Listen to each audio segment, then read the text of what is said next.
How is it that Arizona and Nevada, two states of ordinary size, just can't complete ballot counting on the day of the election? Everyone else can, it seems. States like Florida, Georgia, and Ohio can close out the counting, usually well before midnight, and give the results and not wait for days or even a week or more. This is not normal. It's not. Elections in America were never this way in the past. Seems we have ever faster technology and incredible speed and ability. So good that I never have to balance a checkbook, thankfully. And the power of computers, it's off the charts, including the phone in my hand. But somehow, even with all of this high-tech, sophisticated machinery, they just can't seem to count votes in a timely or orderly fashion. Arizona announcing late Thursday they won't be able to sort out about 290,000 ballots that were dropped off directly on Election Day until early next week. It's just inconceivable. Listen to this. When do you anticipate the votes will be counted in total, those 400,000 plus votes? Well, we will be going into next week. There's some onesie-twosies, again, pursuant to Arizona law, but I think that we'll see the lion's share here wrap up by early next week. Early next week, can you give me a day? Are we talking Monday? Early, or maybe. Yeah, see, they think it's funny. We don't think it's funny. We don't think it's funny at all. Kari Lake running for governor in Arizona, led in all the polls leading up to the November 8th election, and she says she fully expects when the hundreds of thousands of votes do finally come in, no matter when that is, she will prevail, and it will be a resounding victory. And she'll fix Arizona's elections after she gets that job. Listen. And don't worry, America, and don't worry, Arizona. We're going to change things up so we don't have this happening every single election. And we'll work very hard to make sure that doesn't happen. I'm always going to speak the truth, and I will be Arizona's cheerleader. But when we have something that's not working, we have to admit it, and it's not working the way we're doing things. I think, there could be some intentional actions here to slow roll this. They always intentionally have the early ballots ready to go. We roll those out on election night. They favor the Democrats, and they want to bring down the excitement for Republicans. This is a Republican year. Republicans and even people who aren't Republicans are tired of the dead-end policies of the Democrat Party. But they wanted to throw, like I said, throw cold water on our movement. They want to take that victory away. They want to make it look like America First is not thriving when in fact it is. And look, I talked to an Arizona state senator, a veteran senator, just a short time ago. She says the numbers that Kari Lake has are on the money, and that even though many of the state senators and state representatives that are Republicans have not officially won the races, and some are actually trailing in the vote counts currently, they're all having leadership meetings today, selecting the heads of committees. That's how confident they are that those votes that were dropped off on Election Day favor Republicans from 60 to 80% in some of the precincts. 60% on the low end, 80% on the high end. Now, if she does win, which looks like would be the case according to those sources, we'll need people like her in office that are willing to do what it takes to fix American elections. Let's face it, there's a big debate right now about who should be the Republican nominee in 2024. President Trump, maybe Governor Ron DeSantis, but in reality, if we don't fix our elections, it may not matter who the Republican nominee is.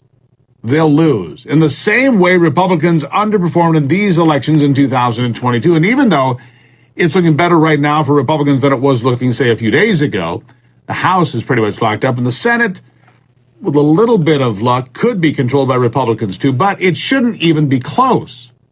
It shouldn't be. Republicans won the popular vote. Hear me. Republicans won 6 million more votes across the country in House races this year. That's right. They won the popular vote. And I point that out because Democrats always want to tell you how they won the popular vote. Well, how often do we see Republicans winning the popular vote in recent years?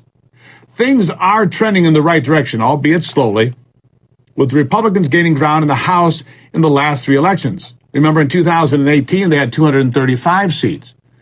In 2020, it was down to 222 seats, and now down to about 210, maybe 209. So that is a trend in the right direction, a bright spot, but you can't bet Democrats are already coming up with ways to find the votes to head Republicans off in 2024. So, Republican leadership needs to come up with a plan to counter that. And so far, they've been unwilling, unable, or simply incapable of getting it done. Let's be honest. Leaders like Mitch McConnell and Kevin McCarthy have to be better if they stick around. We'd like them to move on, but if they're going to be here, they have to be better. Why did McConnell, for example, pour millions of dollars into Alaska to help Senator Lisa Murkowski? She voted against Justice Brett Kavanaugh and for Justice Ketanji Brown Jackson. As a reminder, Brown Jackson, the woman that can't define what a woman is. If Lisa Murkowski had her way, Roe v. Wade would not have been overturned. Why is McConnell working so hard to protect a candidate like that? I mean, Alaska was never in question.